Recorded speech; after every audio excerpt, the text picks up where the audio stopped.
Klein looked over and saw the person inquiring about the cow teeth piano.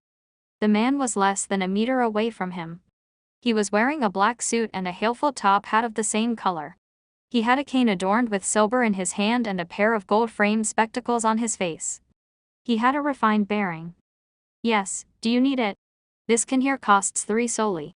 The owner of the stall was wearing a long black robe on filled mysticism traits. The inquirer, whose sideburns were pale yellow, thought for a moment before saying, "Can it be cheaper? I still need to buy other ingredients too. For example, this bottle of white-edged sunflower petals." The stall owner considered for a few seconds before grudgingly replying, 2 solely and 6 pence. "I don't think you can find a price cheaper than that." Klein immediately felt that he was overthinking things after seeing how the bespectacled man was buying ingredients other than the cow teeth piano. However, he still tapped his glabella twice as an act of caution. He swept the man with his spirit vision. "No problems.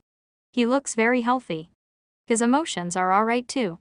Mister, you need to keep this up."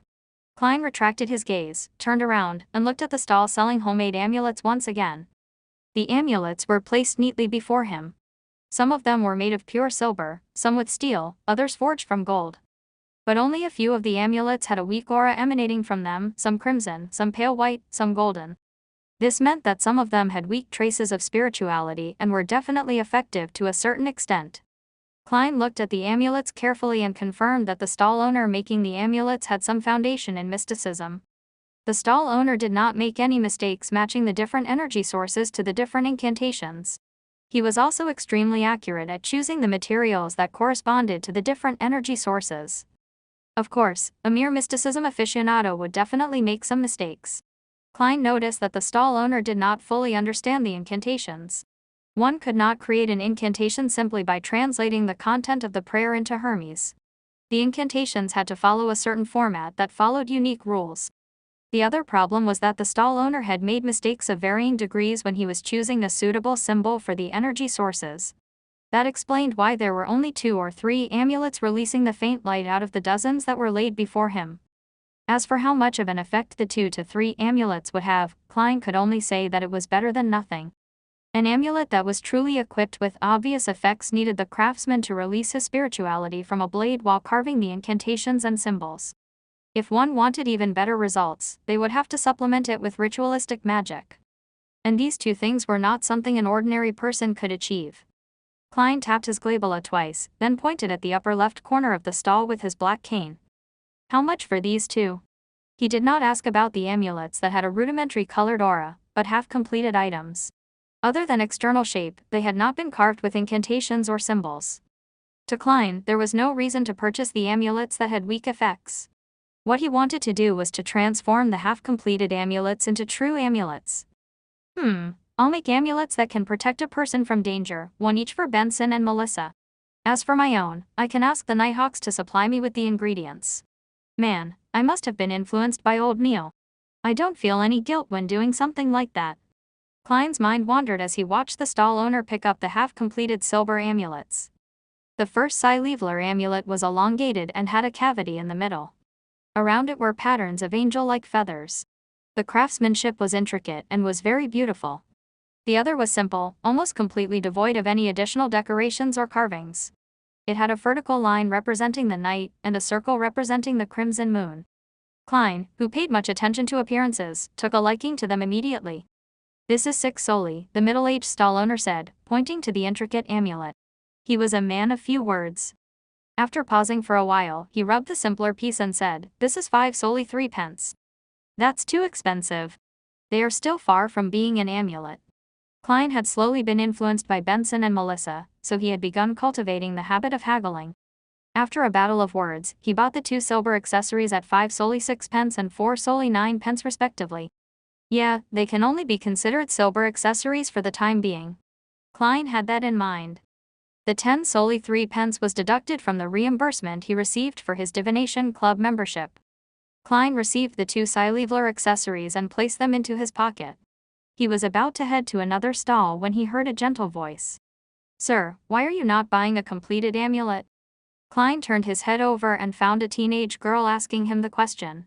She was about 15 years of age and wore a lacy yellow dress while holding on to a failed hat with a ribbon. It's because I intend to make my own amulets. As you know, that is the wish of every aficionado of mysticism, Klein minced his words and answered. He did not wish to make the stall owner think that he was trying to snatch his business, even though he had considered using his skill to earn a quick buck. The teenage girl had naturally curly brown hair, and her face was adorable due to her baby fat. She looked at Klein with her light blue eyes and asked sincerely, "Can I seek your advice on choosing an amulet?" "Well, I was introduced here by a friend. I've been here several times and have a deep interest in mysticism. But I still do not know too much about it, and she, my friend, is going to turn 16 soon. I wish to select an amulet as a gift to her. I didn't bring her along as I want it to be a surprise. I had previously sought her advice, but I cannot remember a lot of the critical points." Klein gave a gentlemanly smile. "What kind of protection amulets are you looking for? Something to avert disasters. Something to avoid illnesses. Something that gives fortune." Different requirements would require different energy sources, which means that they must point to different gods. Different gods would have different corresponding constellations, and the different constellations would mean that different materials have to be used. For example, the incantation for averting disasters would belong to the Empress of Disaster and Horror, who is the Evernight goddess. As mysticism aficionados, we all know that the symbol of the Evernight goddess is the moon. The corresponding metal would thus be pure silver. Therefore, if we hope to avert disasters, it is best that we choose an amulet that is made of pure silver and has the corresponding incantations. We would also have to make sure that the incantations are of the correct language and format. The corresponding symbol of the Empress of Disaster and Horror means the path number, the spell's characteristic, and the relative positions of the symbols, etc., must also be correct. But this is too complicated, and there's no need for me to explain this for you." Klein added inwardly. The girl's eyes sparkled. She asked with a little doubt, "Can a follower of the goddess wear an amulet belonging to another god?" "No problem. The gods do not mind such small matters," Klein consoled her. It was not a problem for the person wearing the amulet, but the person creating the amulet had to be careful. If a believer of the Lord of Storms were to craft an amulet of the eternal blazing sun, they would most likely receive something malicious. Of course, these refer to amulets requiring the aid of ritualistic magic. The craftsman need not pay much attention to this otherwise. The teenage girl heaved a sigh of relief. "I hope to get her an amulet for good health. Which deity should I choose from? The eternal blazing sun, Mother Earth, or the god of knowledge and wisdom?" "There should be no problem with the eternal blazing sun and Mother Earth. The former is represented by the sun while the latter is represented by the brown star." Klein smiled as he said, "The material of the sun is gold, while the metal that symbolizes the brown star is lead. I would suggest the sun, but I do not know if you brought enough money along with you." The reason for his suggestion was because he had noticed that among the 3 amulets with a rudimentary spiritual glow, one of them was a health amulet that came under the domain of the sun. "Isn't this?" Before the teenage girl finished her sentence, she stopped and warily looked at the stall owner who was waiting silently. She thought for a moment before asking, "After I decide on the material, how should I distinguish the incantation and corresponding symbols?" "Do you know Hermes?" Klein asked instead. "I just started learning it," the teenage girl replied, a little embarrassed. "Then let me choose it for you." Klein pointed at the health amulet made of gold and said, "This one has no problems, be it in the incantations or the representing symbol." The teenage girl lifted the edges of her dress and squatted in front of the amulet. She picked up the health amulet with designs of the sun's rays around its edges. She felt as though the amulet was nourishing her, making her feel completely relaxed. Thank you." She stood up and curtsied in gratitude. Klein laughed and said, "I'll leave the rest to you and the stall owner.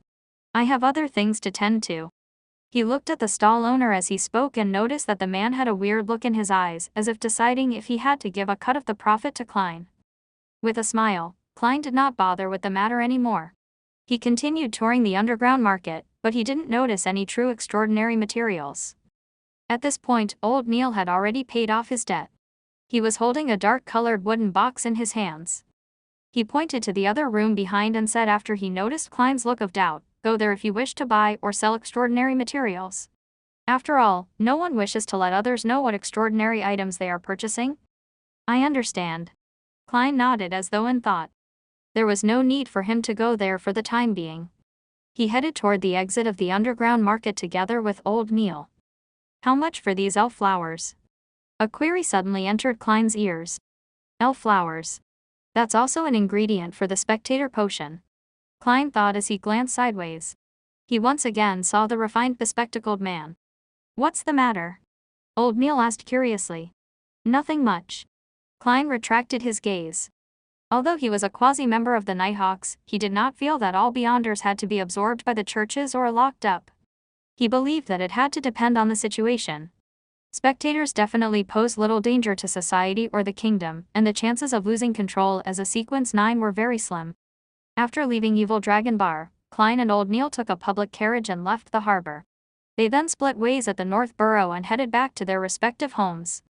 The public transport steered into Daffodil Street and stopped by the side of the road. Klein was about to get off the carriage when he suddenly saw a young lady wearing a grayish-white dress about to board the carriage. This lady had smooth black hair, her face a little round. She had thin eyes and unassuming features. But paired together, she gave off the feeling that she was sweet and gentle. Klein noticed her not because of her beauty, but because he discovered that her body was shuddering slightly. It was an unnatural shudder. "Miss, are you all right?" Klein asked in concern. The young lady shook her head abruptly. "No, I am just too tired." The people behind Klein were urging for him to get off, so Klein could only leave the carriage. When he found his footing, he paid attention to the situation from before again. He pinched his glabella twice, planning to determine if the lady was indeed all right. He had the intention of sending her to the hospital if she had a serious illness that was going to act up soon.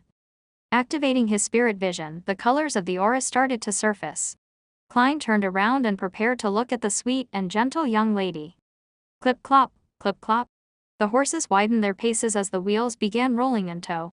Despite activating his spirit vision and turning around, hoping to observe the refined and sweet lady, Klein did not have his wishes fulfilled. All his eyes reflected were brown figures moving past him. Meanwhile, the passengers from the stop had already boarded the carriage. The carriage door was closed tightly as it gradually departed. Within the carriage, 20 to 30 people stood closely to each other, their energy fields overlapping and shielding each other. Hence, it was an explosion of colors in Klein's vision, making it difficult for him to differentiate. He shook his head quietly and raised his finger to tap his glabella to deactivate his spirit vision. To him, it was simply help he could provide if he happened to chance upon it. However, if he were to miss it, and the situation was not especially clear, there was no point taking it to heart and delaying his own matters. While bathing in the crimson moonlight, Klein strolled back home on the still bustling Daffodil Street. He returned to see Melissa sitting beside the dining table. She was busy doing her homework under a bright gas lamp. She bit at the fountain pen and frowned, appearing deep in thought. "Where's Benson?" Klein asked casually. "Ah." Melissa looked up. She blanked out for a few seconds before saying, "He said he went around a few boroughs today and was covered in sweat. He's taking a nice relaxing bath." "All right." Klein chuckled. Suddenly, he realized that she was wearing a dress he had never seen before. It was entirely beige in color. It had fashionable engagements. The collar and edges of her top had thin frills. Apart from that, it was a rather simple design, the type one wore as daily casual clothing. It fully accentuated the youth of a 16 or 17-year-old. "New dress?" Klein asked with a smile. It was a purchase that he and Benson had insisted upon. Melissa answered in the affirmative tersely. "I just took it back from Mrs. Rochelle. I was thinking that since I had to wash it later, I might as well try it on first." Klein was rather puzzled when he heard that. Mrs. Rochelle. Wasn't she our former neighbor? Melissa nodded and explained in all seriousness, "Mrs. Rochelle is actually a seamstress, but she was quite unlucky. She had no choice but to sew and mend clothes for others at home. She leads a pretty tough life. I knew that she had pretty good skill and the price she quoted is cheaper than at a women's clothing store. Furthermore, it's very well tailored to my figure, so I ordered a new skirt from her. It only cost 9 soldi and 5 pence and took only a few days. A dress of a similar style would cost 3 hilfuls of a pound at Harrods department store." "What a frugal girl, sis. I know that at least half the reason is due to your pity of Mrs. Rochelle." Klein did not reproach Melissa for deciding things for herself. Instead, he said with a smile, "When did you go to Harrods?" "That was at Howe Street, near the Divination Club. It was somewhere where the middle class shopped." Melissa was momentarily at a loss for words. It took her a long while before she said, "It was Selina and Elizabeth. They insisted I accompany them. Actually, well, I actually prefer gears more. I like places with steam and machinery." "Yeah. It's quite, well, nice for a girl to occasionally shop at a department store. Klein laughed as he comforted his sister. After some idle talk, he briskly walked to the second floor, hoping to wash away the repulsive mixed smells from the bar. Just as he was about to return to his bedroom to get a change of clothes, he suddenly heard sounds coming from the bathroom close to the balcony. A few seconds later, Benson stepped out while drying his gradually receding hairline. How was it? Did you compliment Melissa's new dress? He shot a glance at Klein and asked with a smile. I guess I forgot. All I did was ask where it was done, Klein thought for a moment as he said. Benson immediately chortled and shook his head. How unbecoming of an elder brother. When Melissa received the dress, she couldn't bear putting it down. After rushing to cook and wash the dishes, she immediately wore the dress and has refused to take it off ever since. Wasn't she planning on changing after showering? She can wash and starch the clothes while doing so, Klein subconsciously refuted with the explanation that Melissa had given. TSK. Benson sighed. It's been scorching the past few days. She was busy in the kitchen for a long time, so I believe she would feel much better doing her homework after a shower. That's right, Klein was suddenly enlightened as he gave his brother a knowing smile. So that's what kind of person you are, Melissa. There's nothing wrong with a girl caring for her appearance. There's no need to find excuses. The corners of his mouth curved up as he shook his head gently before walking into his bedroom. While he was showering, Klein faintly heard knocking downstairs. He immediately wondered. Doesn't the worker who's in charge of collecting coins for the gas meter come only once every 2 weeks? Could it be Mrs. Shad from next door? That can't be. It's said that this lady strictly abides by the etiquette of middle-class society. She would not visit at an inappropriate time. In his puzzlement, Klein wiped dry his body.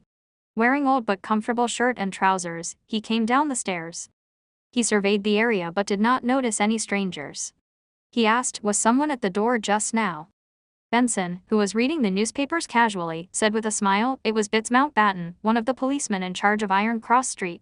He asked if we met an 18 or 19-year-old boy who has a rotund face. He even gave us a sketch to identify.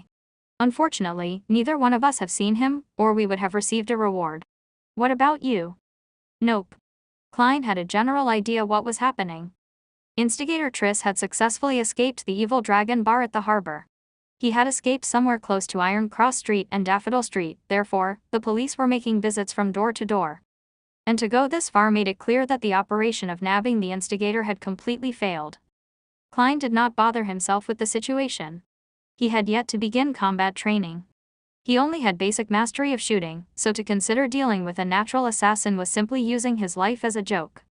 He did not sleep well that night. He kept worrying that the instigator would infiltrate their house to hide, causing another massacre. Thankfully, Daffodil Street was quiet the entire night, with the morning sun rays dispersing all the fog. The relaxed Klein changed into formal attire, wore his top hat, held his cane, and went all the way to Zoutland Street. He greeted Roseanne at the reception hall. Good morning, Klein, replied Roseanne happily. She suppressed her voice and said, I heard the huge operation last night failed. The operation to nab instigator Triss? Klein asked in curiosity. Yeah. Roseanne nodded heavily. She shot a glance at the partition and said, apparently an informant of the mandated punishers discovered the instigator at the harbor. They were planning on waiting for additional Beyonders and another special operations squad from the police to arrive before beginning the operation to do the deed instantly without alarming the commoners. Unfortunately, that instigator was extremely sharp. He charged out of the encirclement when he noticed something amiss, successfully escaping as a result. At such times, they need a Beyonder with tracking abilities, such as me. Klein made a joke. There was no lack of trackers back then. Dunn Smith's voice suddenly sounded. Roseanne turned her head abruptly and saw the captain wearing his black windbreaker. He was glaring right at her with his deep pair of gray eyes while leaning against the partition's frame. She hurriedly raised her hands to cover her mouth. Then, she shook her head incessantly, expressing her futile innocence. Dunn turned his gaze to Klein and after some thought, he said, there were a total of 6 Beyonders from the mandated punishers, the machinery hive mind, and us Nighthawks. We traced the injured Triss to Iron Cross Street's lower street. We found his temporary residence, but the clues ended there. Be it Beyonder methods or ordinary investigations, nothing worked. It was as though he evaporated into thin air, disappearing completely. Do you need my help with divination? Klein asked probingly. Dunn shook his head gently. The machinery hive mind had a machinery hive mind. He is a senior beyonder as good as old Neil. I even suspect that he's already at sequence 8. I'm just unaware what the name of the corresponding potion is. The Theosophy Order's heritage to this day must have something special about it, consoled Klein. For the rest of the morning, he continued his mysticism curriculum, read the historical information and documents, and practice various techniques just like always. With lunchtime almost approaching, Klein's mind began to wander. Another few minutes later, he put away the documents, having heard the summoning of his stomach. At that moment, Dunsmith came into the clerk office. He said in a deep but mild manner, "Klein, follow me to Chanis Gate. Sealed artifact 2-049 has arrived. The subsequent operation might require your sensing of that notebook." "All right," Klein got up and replied. His thoughts became scrambled. He imagined how the sealed item would look or if the operation would be dangerous. While in this rather tense silence, he followed Dunn down the stairs and into the tunnel. After going straight at the intersection, Dunn suddenly stopped and turned his head, saying sternly, "Do this action together with me. Keep doing it and absolutely do not stop. Remember, absolutely do not stop. This is for your own safety." While speaking, Dunn bent his arm followed by extending it. He repeated this action without stopping. Klein looked at the captain demonstrate in a befuddled manner. Suddenly enlightened, he asked, "Has this got to do with the uniqueness of the sealed artifact?" "Yes." Dunn nodded with abnormal seriousness. "Repeating such an action will allow us to discover if anything happens to you immediately. Saving you in time will not result in any life-threatening dangers." "Okay." Klein did not hesitate further as he began the repeated action of bending and extending his arm. "If your arm is sore, use the other one," added Dunn. Sealed artifact 2-49 inches sure is odd. What meaning does this action have? It seems very dangerous. These thoughts flashed past Klein's mind as he looked solemnly at the captain. All right. He had too many questions on his mind, but since Chanis Gate was in sight, he had no choice but to bear with it. Besides, with my security clearance, I'll probably not learn of the details. I can only do as I'm ordered. Klein exhaled as he followed Captain Dunn to the keeper room outside Chanis Gate. Under the illumination of the afternoon sun, Klein in his dust-coated clothes quickly twisted his revolver's barrel to remove his self-imposed safety. He went into a shooting stance, allowing the light to reflect from the bronze body of the revolver. He held the revolver with one hand and moved his other arm, cautiously paying attention to anything that could happen around him. At the same time, he was a little worried for Captain Dunn and Mr. Eyerharson. After all, both were nightmare beyonders who specialized in influencing the enemy from the shadows. He did not know if they were adept at direct combat. Just as Klein was having these considerations, Eyerharson slowed down, his expression becoming serene and peaceful. He opened his mouth and recited a peaceful poem, one that seemed to place a person into the night. When once the sun sinks in the west, and dewdrops pearl the evening's breast, almost as pale as moonbeams are, or its companionable star, the evening primrose opens anew its delicate blossoms to the dew, and, hermit-like, shunning the light, the recital reverberated around them. Klein nearly lost his tense feelings and completely relaxed.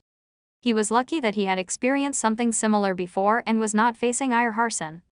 Thus, he quickly collected himself and entered a half-cogitative state to combat the influence of the poem. Phew. He let out a sigh of relief. He no longer had any doubts about Dunn's and Ayer's direct combat abilities. As he had only advanced recently and still did not have a deep understanding of Sequence potions, Klein had forgotten that the Sequence 7 Nightmare was the advancement of Sequence 8 Midnight Poet. They could keep whatever abilities they had before and, in fact, enjoy a small increase in their abilities. The impression Klein had of Midnight Poets all came from Leonard Mitchell.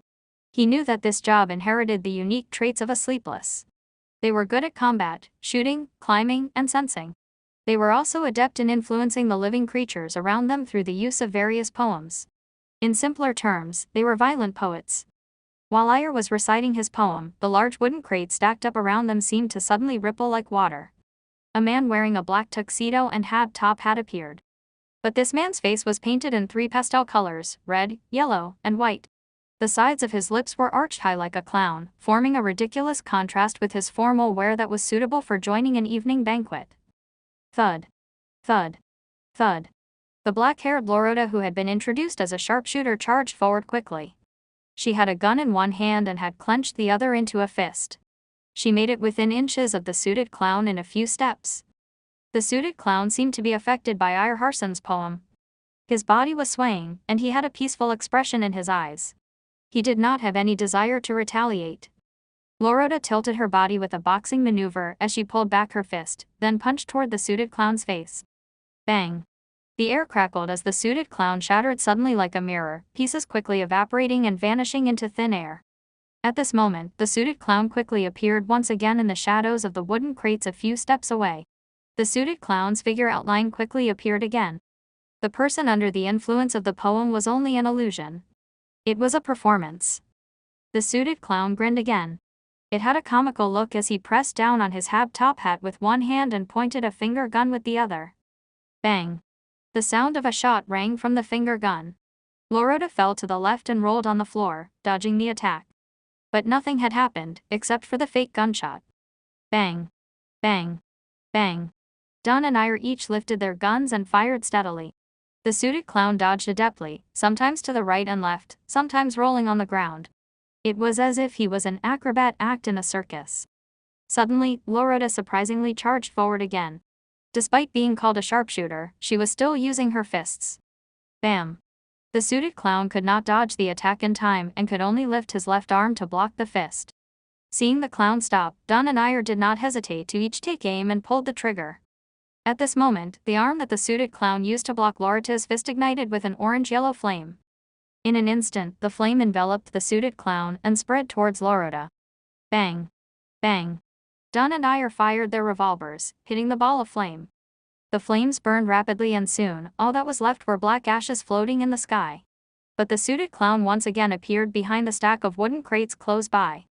He lifted his right hand and pointed a finger gun once again. Bang! Amid the illusory gunshot, Lorota suddenly stopped in her tracks. She did not charge forward. Mud was splattering in front of her as a bullet appeared. The suited clown was no longer delivering an illusion with this strike.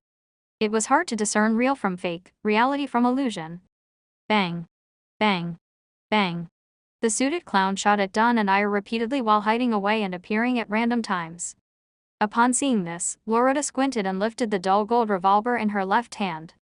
Bang! The suited clown suddenly squatted down, avoiding the fatal shot. His top hat was sent flying backward, falling to the ground. The bullet had left a visible scorch mark on the hat. After rolling a few times on the floor, the suited clown scaled the stacks of wooden crates with the agility of a monkey. He shot air bullets out of his finger gun from the high ground. Ire Hansen took a few steps back and lowered his gun. He began his recital once again. Wastes its fair bloom upon the night. Who, blindfold to its fond caresses, knows not the beauty it possesses. The suited clown jumped repeatedly between the crates. He suddenly raised his hand to scratch his ears and looked at Ire with a comical smile. Could he have stuffed his ears? The sequence potion that the secret order possesses sure is weird. Klein observed the fight from far away as he made silent guesses. Just as his thoughts flashed through him, he suddenly saw a figure appear at the top of a warehouse beside him. Furthermore, it was running straight inside where Ray Bieber was hiding. That figure was dressed in a grayish-white uniform, one which workers at the docks wore. His face also appeared to be painted red, yellow, and white. The suited clown is responsible for distracting Captain and the rest while the other person retrieved the diary. Klein instinctively raised his right hand and shot at the figure on the roof. He had just taken aim when the figure suddenly squatted, switching from running to rolling on the ground. Bang! Klein did not stop pulling the trigger. He saw the figure suddenly pause, blood blooming in a spurt. The figure looked at him in shock. While bearing the pain, he continued charging into the warehouse.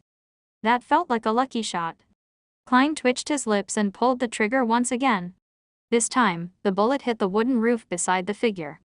Bang! Bang! Bang! Leonard and Borgia also shot but did not hit the figure. Klein wanted to criticize how terrible their shooting skills were as compared to his when he suddenly stopped pulling the trigger. That's right. Why must we stop him?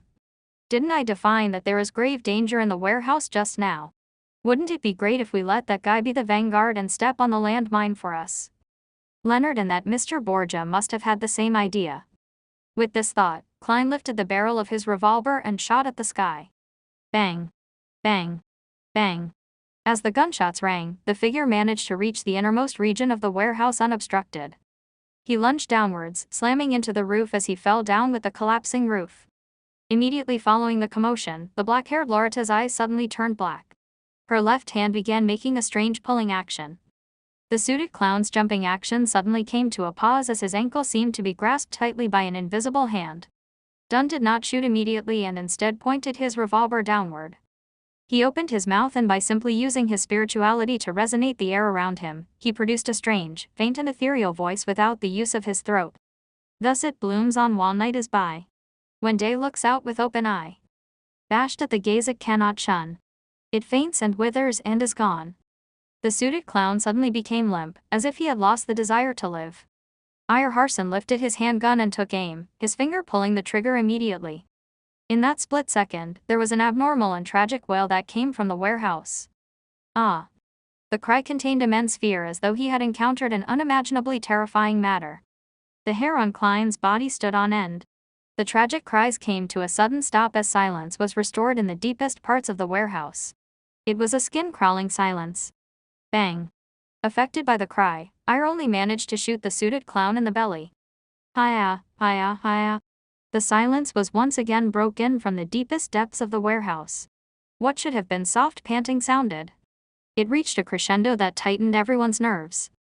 Thump. Thump. Thump. Thump. Thump. Thump. Inside the black chest 2-049 had reached a frenzied state. Ha. Ha. Ha. Thump. Thump.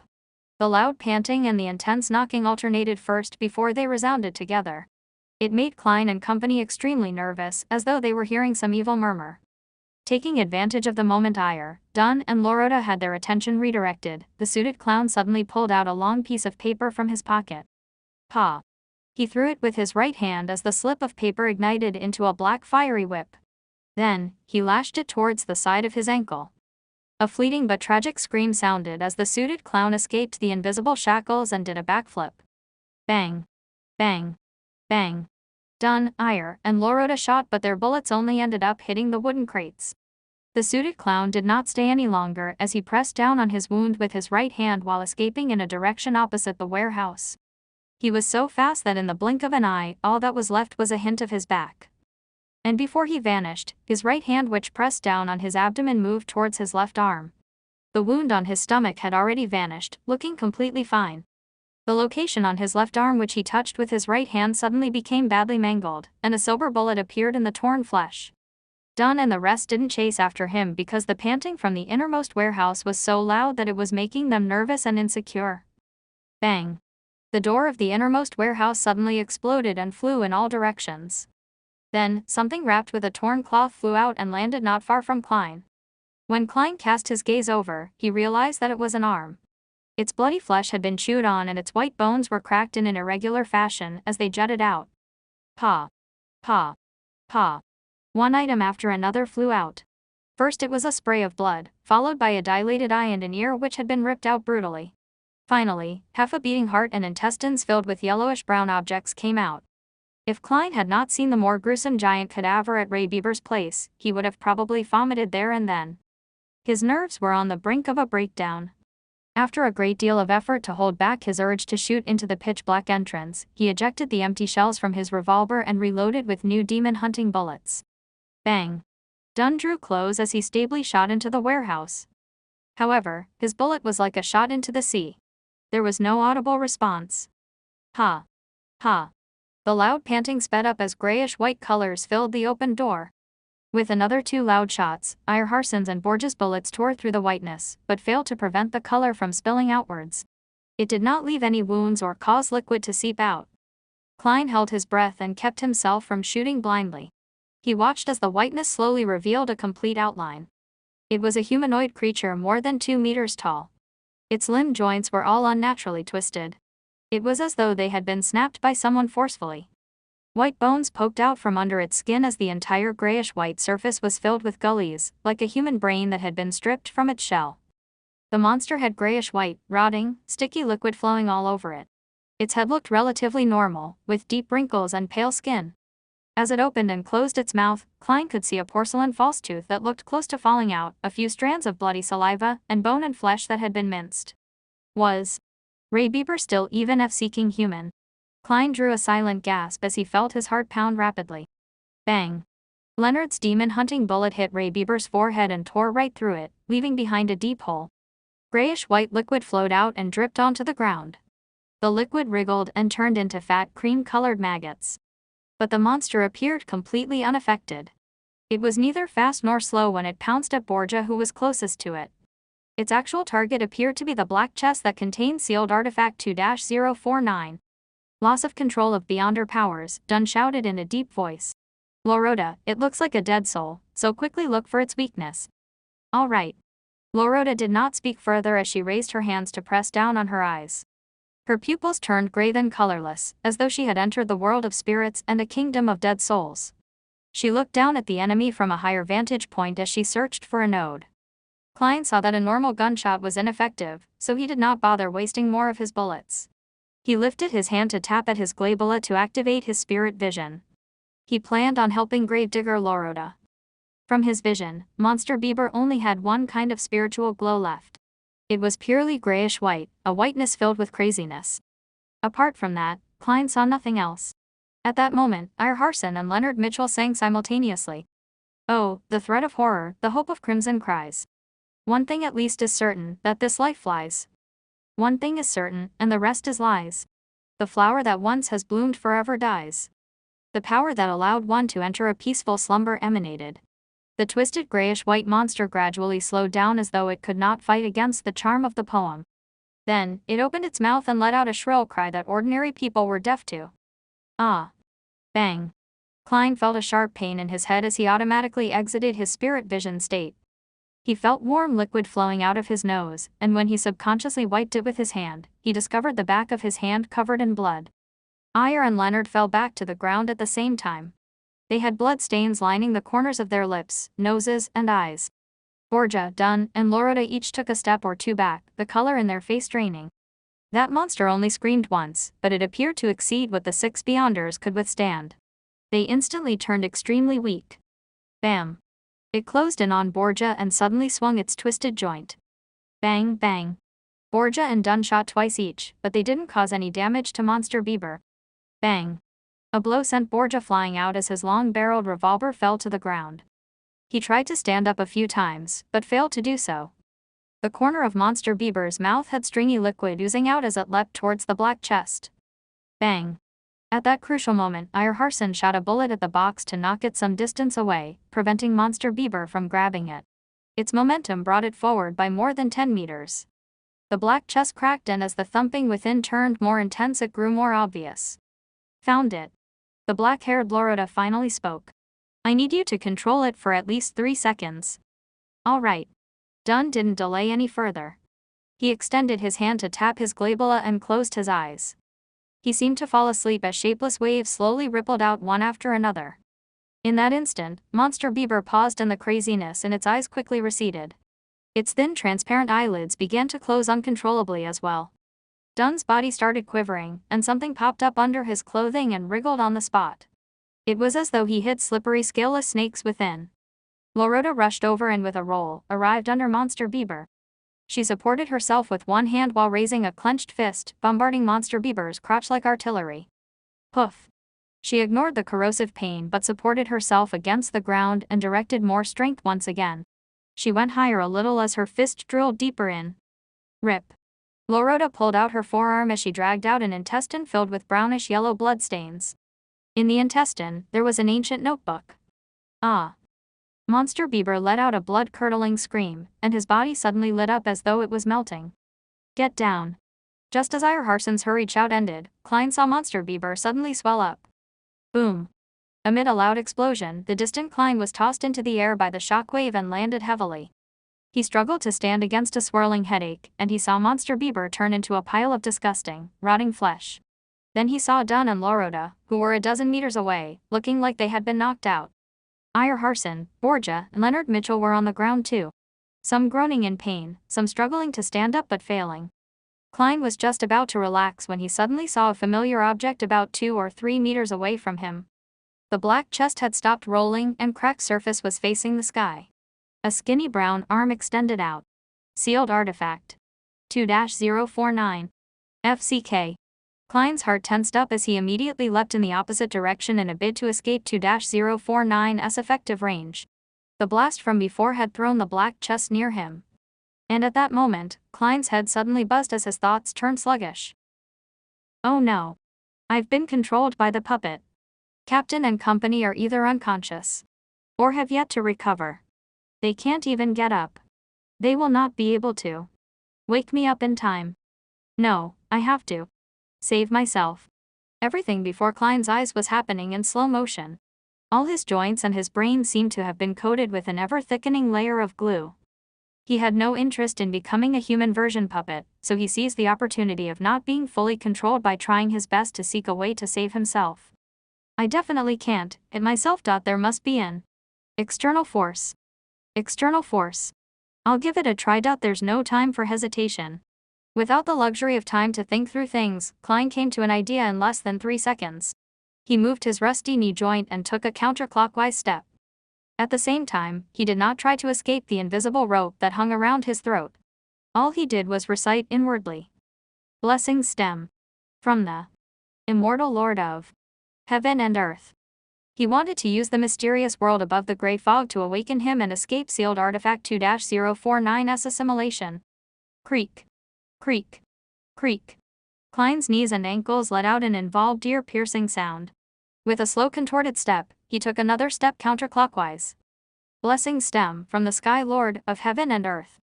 Klein's thoughts turned increasingly sluggish as he felt as though he was a computer that had all sorts of bloatware and every antivirus software installed. He lifted his left foot in a jerky manner as he took another step in the required spot. Blessings stem from the exalted Theurge. Klein's thought processes turned more and more rigid and sluggish. He took the final step purely out of instinct. At that point, he knew he was almost fully under the puppet's control. Even if Harson could get up in time to save him, he would probably be unable to be awakened. But his strong desire to live made him chant the final line of the incantation.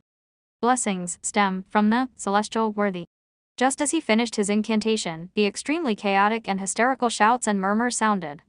They quickly took over every corner of Klein's sluggish thoughts, shattering them in the process and reducing them to thoughts he had no control over.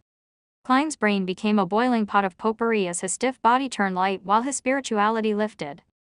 Endless grayish-white fog and the dark red stars of varying distances appeared once again before his eyes. It was vast, mysterious, vague, and blurry. Klein's confused mind quickly settled down as he finally regained his ability to think, only to see the magnificent palace. Phew. Thankfully, it worked. He whispered with a lingering fear. According to his previous observations, he knew that once someone fell under the control of sealed artifact 2-049, it was equivalent to death. Normally, there was no medicine that could save the victim. Luckily, his luck enhancement ritual in the mysterious world above the gray fog was not considered normal at all. After pacing a few times, Klein began considering the situation he was in. I can't just stay here the entire time, right? By the time Captain and company wakes up and gather over, I won't be able to explain the situation. As things are right now, I only have the shell of my body, nothing more zombie-like than a zombie. But if I were to take the risk and return, there's no way to guarantee my safety. What if I get controlled by 2-049 again?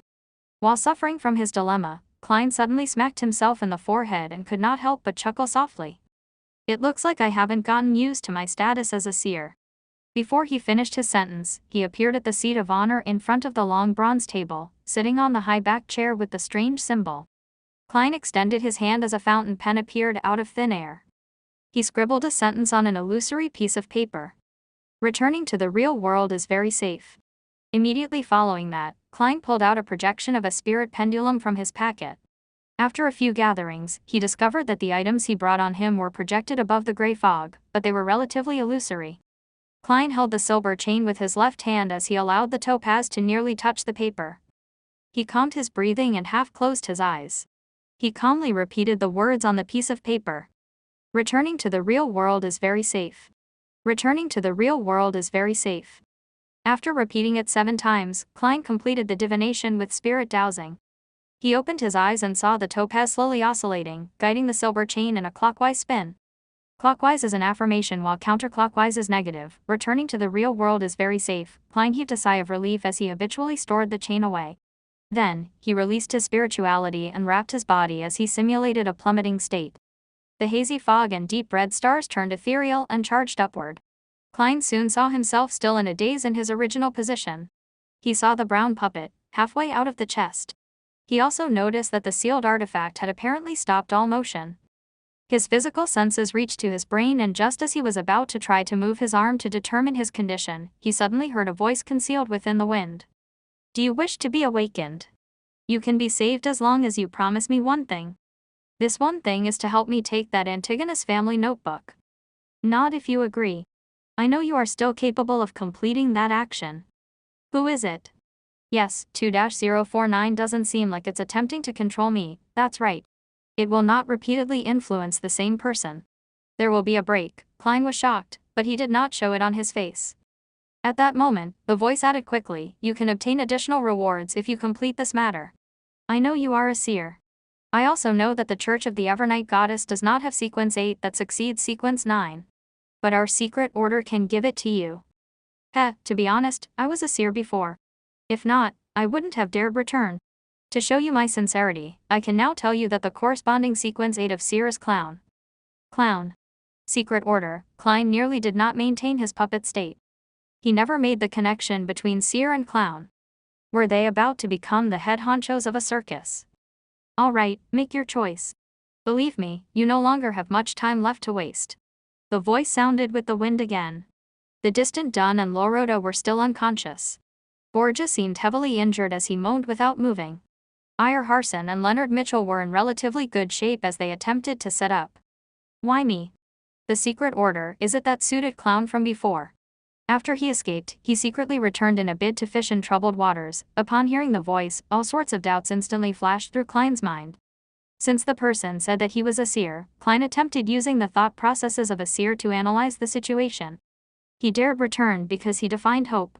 He believed that Monster Bieber would be destroyed and that we would suffer a heavy setback. He did not take the notebook by himself or deal with us directly because he likely defined that it would contain immense risk. Therefore, he is suspecting Captain and Madame Loroda are feigning their unconsciousness, or that this is a trap laid out for him. He did not make further divinations to determine my present state, partially because firstly, he might not have the time. If he waited any longer, Mr. Iyer Harson and company would have regained some of their combat strength. Secondly, he belittles me and thinks it unnecessary. He understands a seer very well and is confident that I'm unable to escape the puppet's control. He is using me as cannon fodder to probe for any traps. From another angle, this also means that the luck enhancement ritual does not cause any abnormal appearances. With his brain no longer sluggish, Klein felt that his line of reasoning was clear. He was quite confident of the thoughts and goals of the suited clown. As for the clown's promise, he believed not one bit of it. Cannon fodder did not have any human rights. As the thoughts flashed through his head, Klein controlled his neck and difficulty nodded. As he did this action, he confirmed that he had escaped the control of sealed artifact 2-049. Just after he nodded, a transparent curtain stirred 2 to 3 meters to his side. It revealed the suited clown who had his face painted with a clown's pastel colors. It was none other than the secret order member who had fled previously. At that moment, as Klein had previously turned around in an attempt to leap out of 2-049's effective range, his back was facing the black chest and the puppet. The suited clown was in front of him to his side. First, it was to stay away from the sealed artifact, and second, to avoid his revolver's barrel. It was clear that he was very careful. The suited clown pulled out a long paper slip from his pocket and shook it vigorously until it turned straight like a wooden pole. He held the wooden pole and at a distance of 2 to 3 meters, he gave Klein's shoulder a prod in an attempt to wake him. This fellow knows 2-049 very well. He knows that if the scent of an Antigonus family descendant is present, the puppet would go ballistic and control 2 at a time. He also knows that throwing a rock doesn't seem effective. At the very least, I've seen Captain and company attempt similar means. Although Klein did not know why 2-049 had stopped assimilating him again, he did not dare stay within 5 meters of it any longer. Therefore, he waited as he held his breath. Just as the wooden pole was about to touch his shoulder, Klein suddenly raised his left hand and grabbed the edge of the pole and yanked it backwards. The suited clown was caught by surprise as his body was pulled forward. He staggered a few steps forward as the gap between him and Klein contracted once again. He was now less than 2 meters away. At the same time, the prepared Klein squeezed his right finger on the revolver's trigger. Bang. Bang. He shot twice but did not aim at the suited clown. Instead, he had aimed behind him, shooting to the side of sealed artifact 2-049. Before the gunshot rang, the suited clown had taken the initiative to roll from his staggering state. He had instinctively backed off. Klein released his hand which had grabbed the wooden pole as he took several steps away rapidly and rushed out the danger zone. Just as the suited clown rolled twice and was about to jump backwards, his head went abuzz as his thoughts rapidly turned sluggish. No good. He forced me to dodge in the direction of the Antigonus puppet. I'm within 5 meters. How could he not be controlled by the Antigonus puppet? The suited clown stopped from his rolling as he attempted to crawl out with his seemingly rusty joints. At that moment, Klein had already turned around. He held his revolver with both hands as he aimed at the slowly moving target. To him, that was equivalent to shooting a fixed target. Having seen the suited clown's battle with Dunn, Iyer, and Lorota, Klein knew that he was agile and good at rolling. Therefore, even when they were just a meter or two apart, he had carefully given up on shooting directly. Instead, he forced the clown to dodge to the kill zone he imagined, where sealed artifact 2-049 was. If the puppet had been ineffective, the suited clown would have determined that he had fallen into a trap. He would then escape by leaping backwards and not pose any significant threat. Bang. Reflected into the indescribable eyes of the suited clown, the black-suited Klein pulled the trigger calmly. Bang. The silver bullet traversed the short distance of a few meters and accurately bore into the suited clown's neck. Large amounts of blood spewed out, dyeing his skin and bow tie red. The suited clown was unable to let out a cry as his throat seemed to produce sounds of him gasping for breath. He wished to raise his arm to divert the fatal wound, but his joints appeared to be filled with glue. His motions were slow and jerky.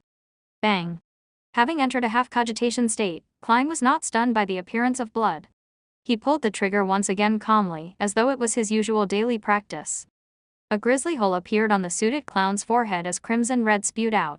The luster in his eyes dimmed as the intricate revolver's might was far higher than what Klein had imagined to be. As his knees buckled and his arms hung down, the suited clown gradually fell to the ground. His eyes were frozen with a dazed look. His body convulsed a few times before it slowly relaxed and stopped moving.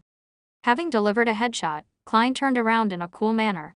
He spun his revolver and allowed the empty shells to fall down. Then, dressed in his black formal suit and haleful top hat, he walked towards Harson.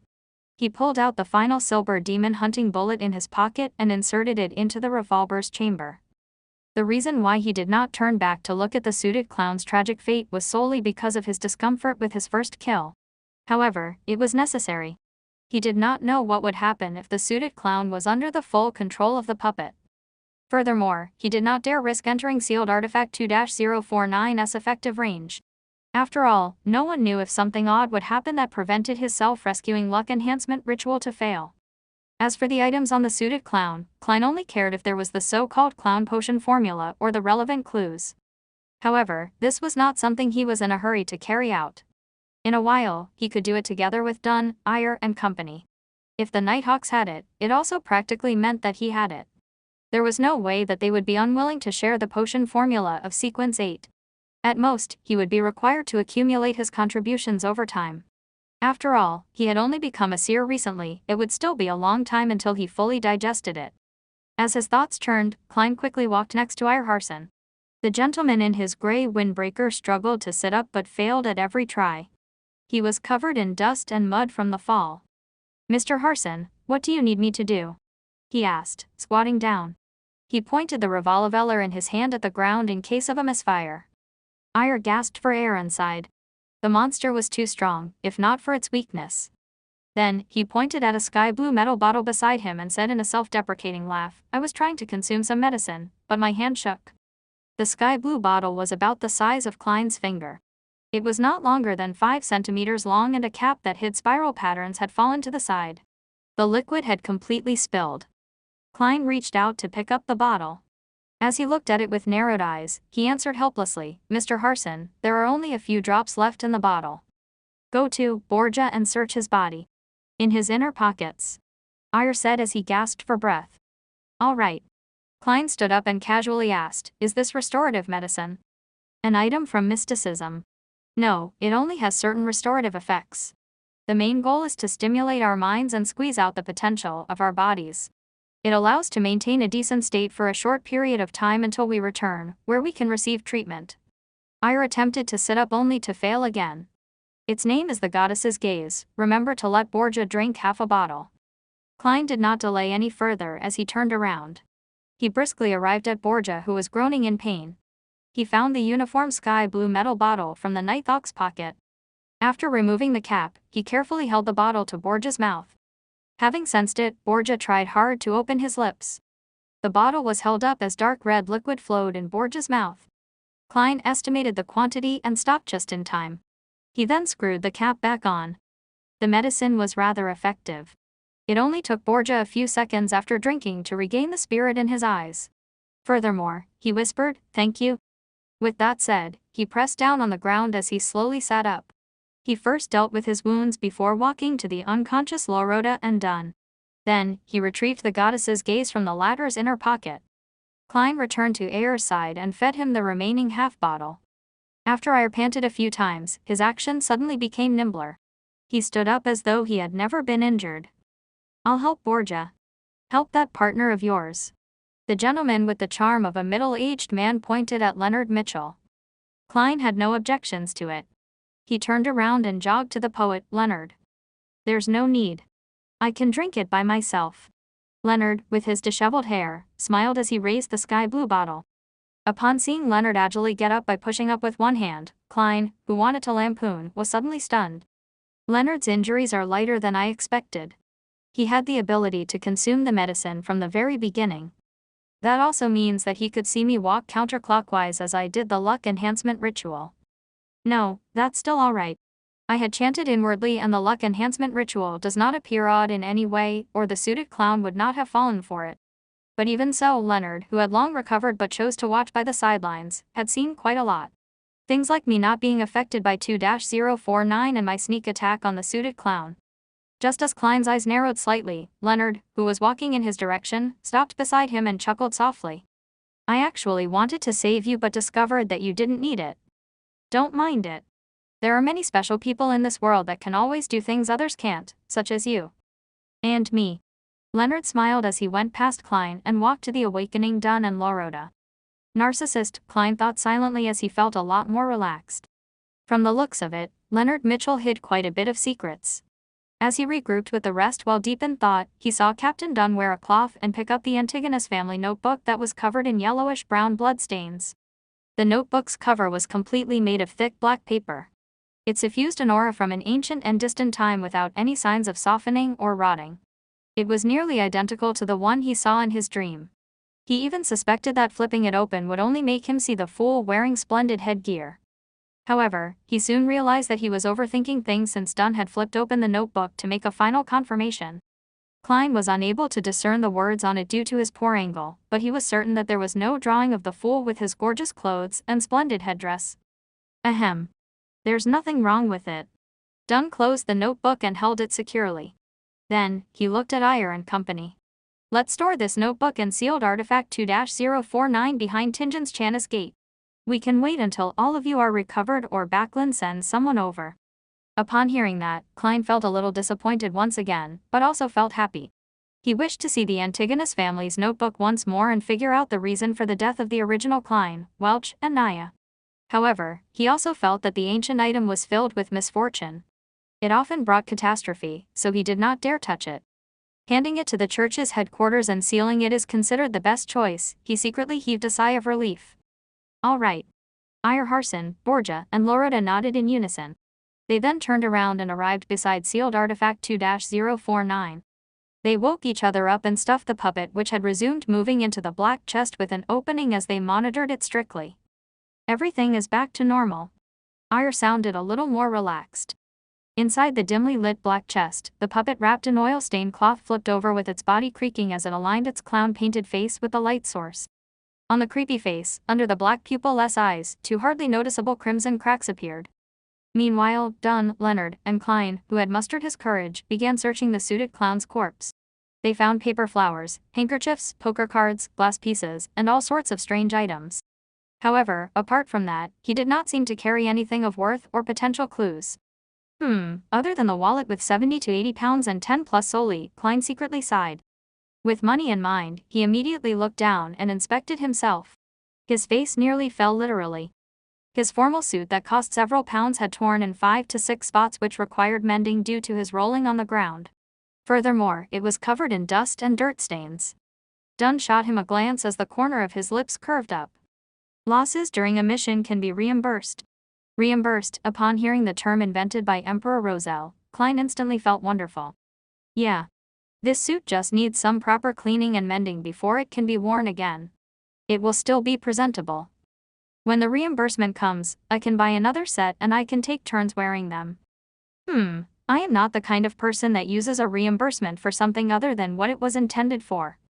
However, I should consider getting a set of clothes for combat in the future, such as a black windbreaker like Captain. Clothes with slightly poorer material would be much cheaper than a tuxedo.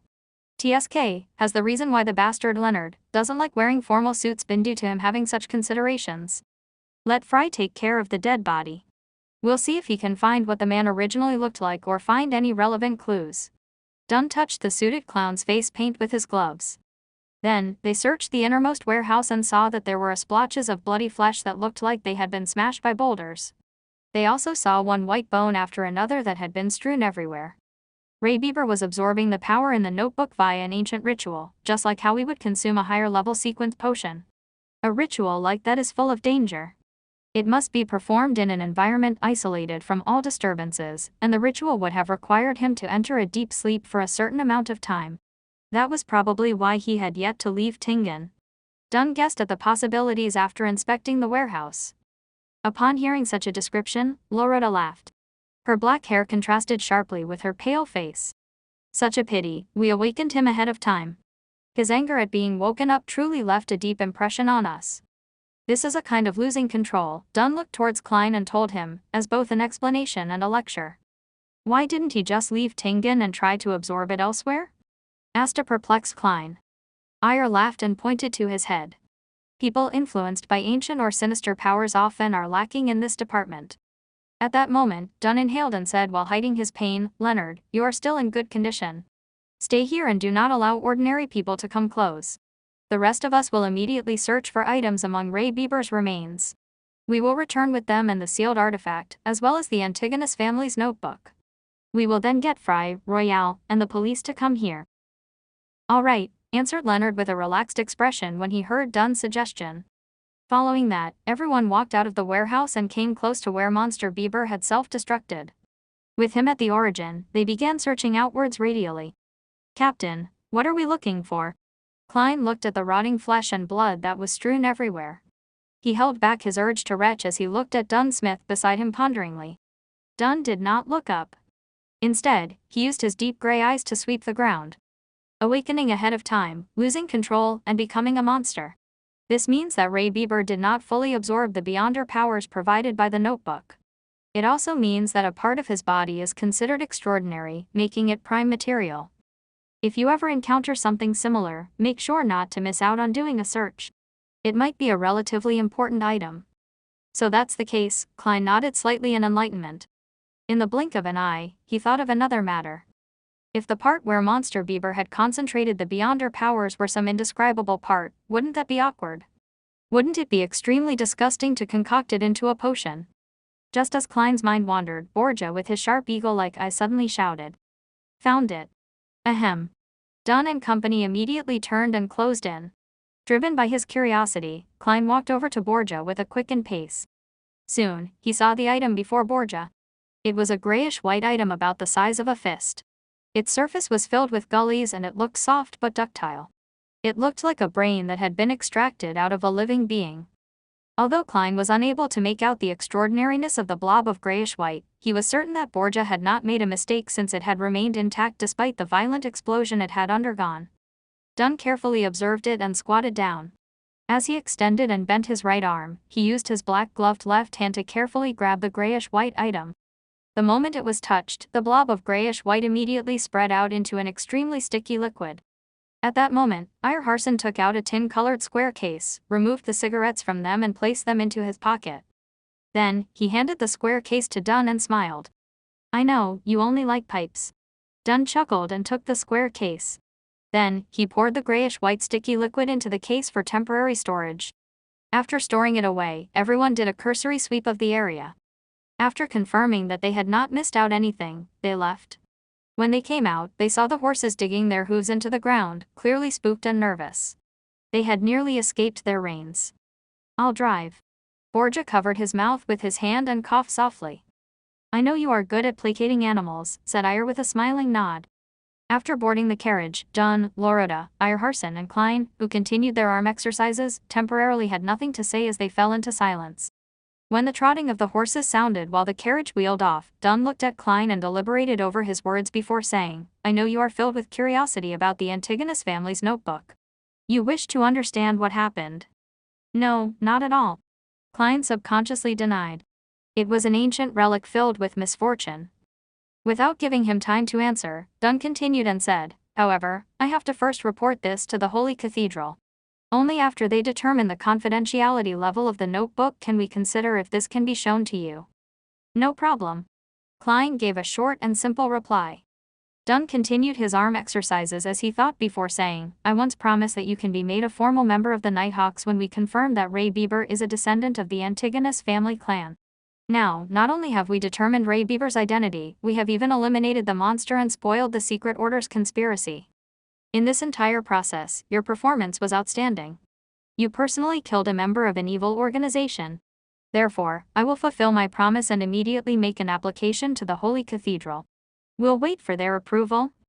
"Right, I forgot something important. I still need to ask if you are agreeable to it. Mr. Klein Moretti, are you willing to formally join the Tingan Nighthawks as one of its members? Your salary will increase severalfold, reaching £6 a week. Furthermore, you will get a raise every subsequent year. Your salary will be paid by the Church and Awa County's police department equally. You will also gain the identity of a probationary inspector. It will be very useful at times. As a support-type Beyonder, you do not always need to face enemies, but you will have to guard Channa's Gate once a week. Without the squad's permission, you are not to leave Tingan without permission. Furthermore, you have to keep this a secret from your family." By the time Dunn finished listing the restrictions and benefits, Klein was already thinking deeply for more than 10 seconds. "I wish to become a formal Nighthawk. Only by doing so could he continue to gain more access to mystery, such as the situation regarding the Secret Order." After reading the gathered Roselle diaries, Klein had some changes in thoughts about himself. Being skilled in mysticism knowledge to seek a way home was an immutable goal of his. Raising his strength further to more safely make the mysterious space above the gray fog do his bidding before using it to return home was a new addition to his goals. Just as Emperor Roselle said, simply relying on external powers was very dangerous. Furthermore, after becoming a seer and obtaining Beyonder powers, Klein sensed that he had a better grasp of the mysterious space. For example, he could pull another person into the gathering. This forced him to consider what possibly beneficial changes would happen to the mysterious space above the gray fog when he reached Sequence 8, Sequence 7, or an even higher sequence. Of course, Klein knew very well that this was built on the premise that he completely resolved the side effects of the seer potion. He could not rush or be rash. "Very well. Once the Holy Cathedral approves of it, you will become one of us." Dunn's gray eyes were tinted with a hint of joy. At that moment, Iyer Harson, who was listening in, interrupted. "Klein, don't mind me calling you Klein. Your performance today was really excellent. You managed to kill a Beyonder from the Secret Order. I even suspect that he has reached Sequence 7. How did you do it? I really find it incredulous." The question has finally been raised. Having long prepared for it, Klein acted as though he was organizing his thoughts. He knew that it was indeed incredible and enigmatic that he had killed a Beyonder that ran rings around Dunn, Iyer, and Loretta. Iyer and company were not blind or dumb, so it was a matter of time before they inquired about the process. However, he never expected them to wait till this moment. That's right. Captain and Mr. Harson were previously injured and their situations could have worsened at any time. At that moment, any matter that could result in conflict had to be put on hold. It was to prevent me from acting desperately because of my exposed secret. Only after I expressed my attitude and showed that I was willing to be a Nighthawk were they at ease enough to ask. How crafty. They did not have any obvious communication between themselves, but they had made the same tacit decision. Klein answered as though in thought, "It's an extremely lucky event. The clown in the tuxedo had made a fatal misjudgment. Back then, sealed artifact 2-049 was thrown near me as a result of the explosion's blast. It looked about 5 to 6 meters from me, but it was only a crude observation. It was very easy to come to the conclusion that I was within the sealed artifact's area of influence. And back then, I was feeling faint because of the explosion. My actions turned sluggish and looked as though I was being controlled. It was unknown when that suited clown came close to me in an invisible state. He tried to entice me by offering to save me and the corresponding sequence 8, clown of the seer potion. He wanted me to help him retrieve the Antigonus family's notebook. Right, he said that the secret order is in control of the seer potion's corresponding sequence pathway and that he was once a seer. Klein recounted the situation back then in detail. He even described the theories he had back then, including how he believed that the suited clown had defined that taking the notebook would be an extremely risky endeavor, thus, he had changed his plans. Of course, all the truths were used to conceal the lie made in the beginning, that he had been controlled by sealed artifact 2-049. Defined that it was extremely risky to retrieve the notebook. Yes, it's indeed highly risky. However, the risk was actually because of you, said Lorota with a chuckle as she covered her mouth. His divination was right, but it caused him to end up in a fatal situation. This sure is an interesting account. Klein was taken aback before he nodded seriously. Indeed. Divination is never crystal clear. And that vagueness only means that an interpretation can be wrong. Yes, I have to take note of that.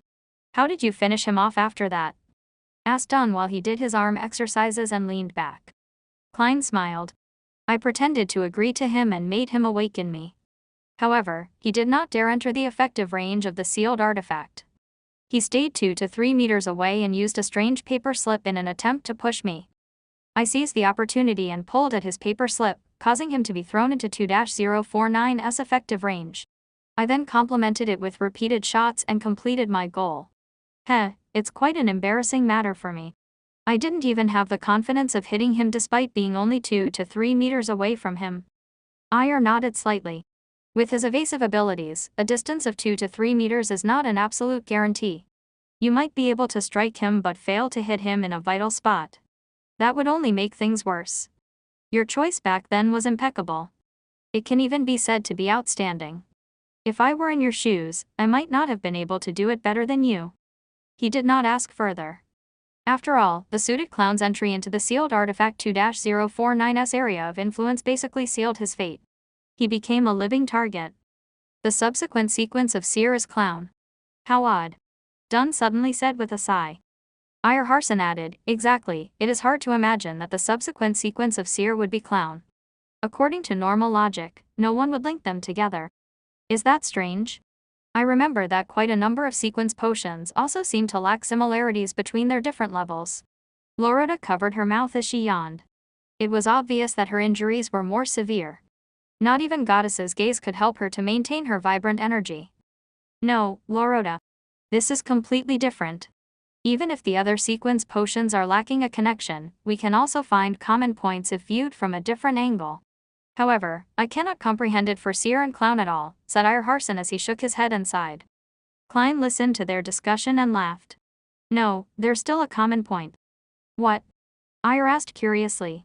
Even Dunn's arm exercises clearly slowed down. Klein replied without hesitation, be it a seer or a clown, both of them can be found at the circus. Iyer, Dunn, and Lorota were stunned. Puffed. Quite a good answer. I like young man like you. Lorota was the first to return to her senses as she burst out laughing. Iyer also smiled as he shook his head. In this era, the number of gentlemen who are equipped with the spirit of self-deprecation is decreasing. Thankfully, we have met one today. Do you think I like to engage in self-deprecation? It's not like I figured out any commonality between the two. Klein complained internally as he replied with a wry smile, I only wish that the potions of the sequence pathway would not have names like Beast Tamer, Acrobat, or Magician. That would really form a circus. Furthermore, it's a one-man circus. Haha. Dunn and company were immediately amused. It filled the carriage with a joyous atmosphere. The carriage proceeded straight for Zoutland Street.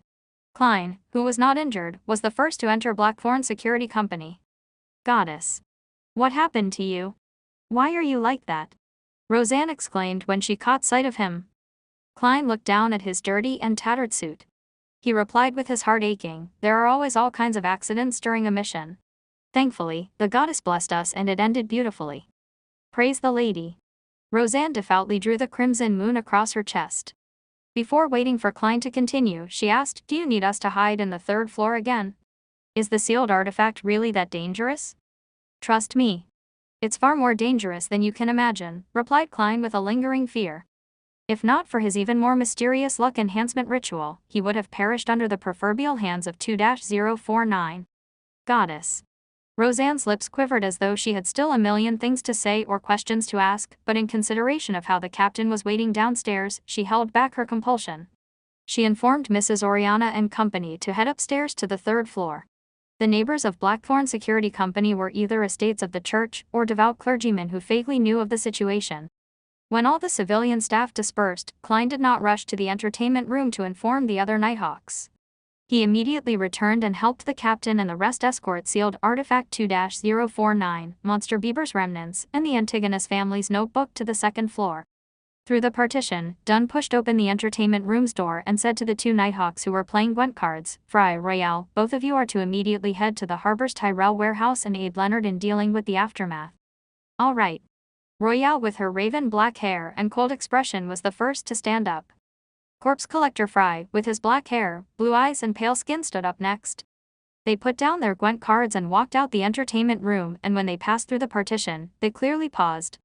"Wait," Dunn shouted, not letting down their expectations. "What else is there?" Sleepless Royale turned her head back and asked without an expression. "Remember to inform the police. Let them seal off the road. Prevent anyone from coming close until you are done with the scene and move the corpse back," Dunn said, smacking his forehead. "All right." Royale turned around and took 2 steps before pausing once again. She turned her head, blinked and confirmed coldly, "Captain, is there nothing else?"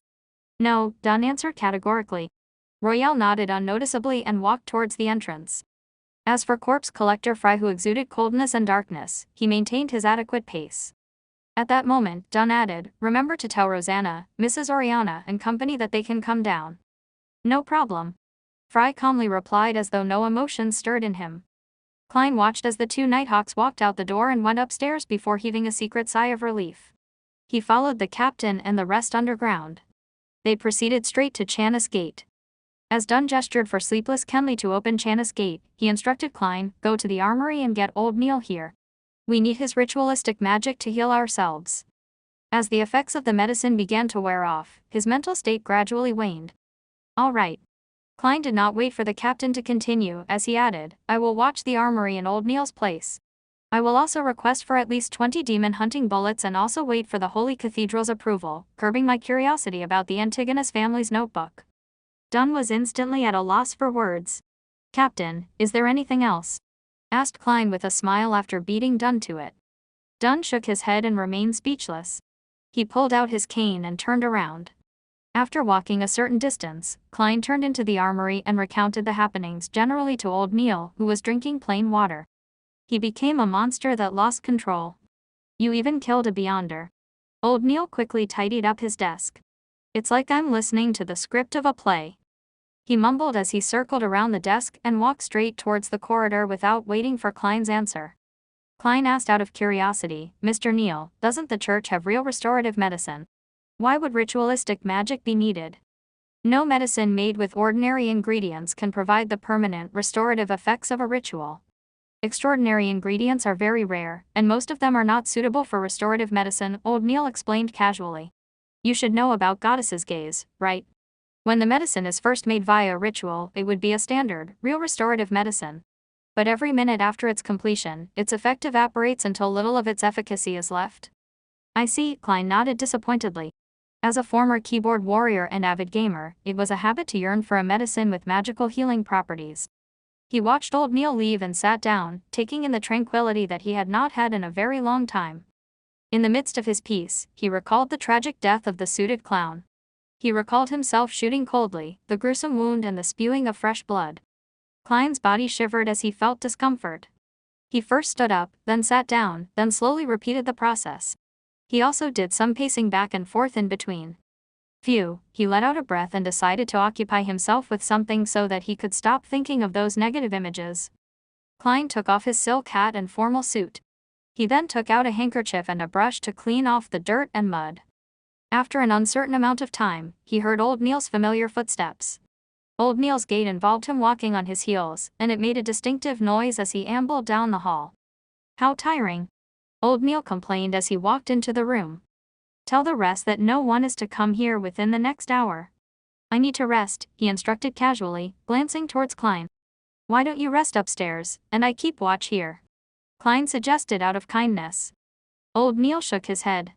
"It's too noisy upstairs. Roseanne is a lady who just can't stop talking."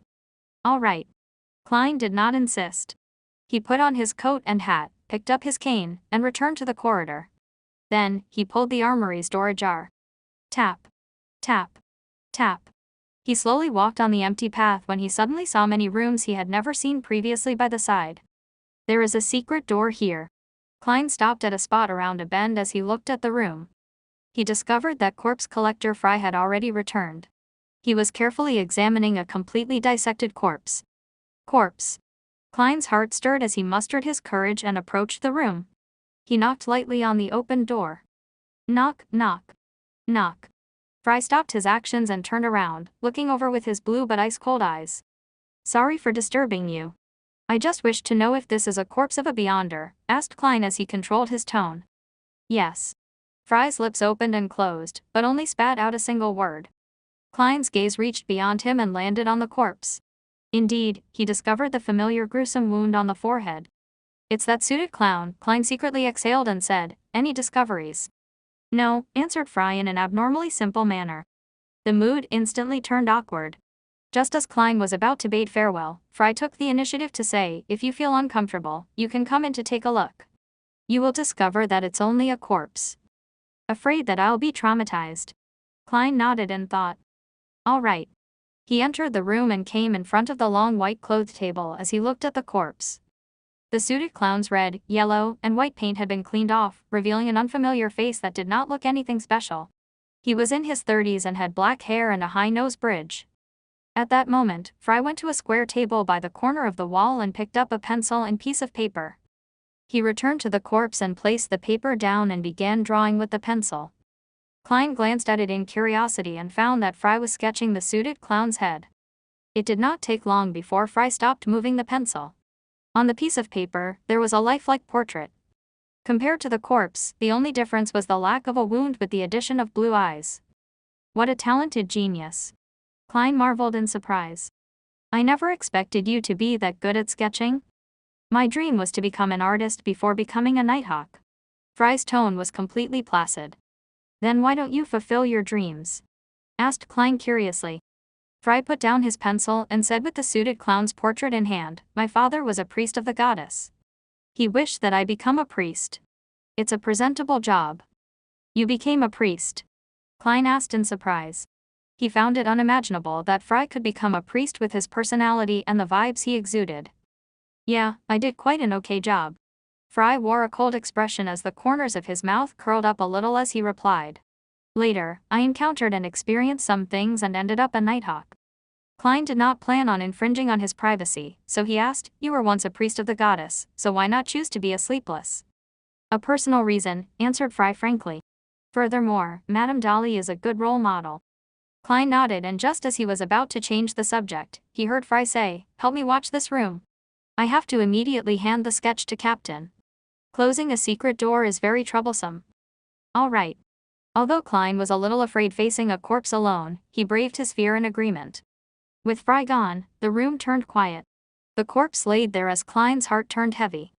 He took a few breaths and, in a bid to defeat his fears, approached the long table. The suited clown lay there silently with his pale face. His eyes were tightly shut, and he had lost all signs of breathing. Apart from the gruesome wound, he emitted the unique coldness of a dead man. Klein observed for a moment as his emotions gradually settled as he was calming down. He swept his gaze and discovered a strange brand on the suited clown's wrist. Gathering his courage, he extended his hand to touch it, hoping to turn it around to see it more clearly. Just as the ice-cold touch reached from Klein's fingertips to his brain, the pale palm that had lost all vibrancy shot up suddenly, grabbing him by the wrist. It grabbed at his wrist tightly. "Like and subscribe."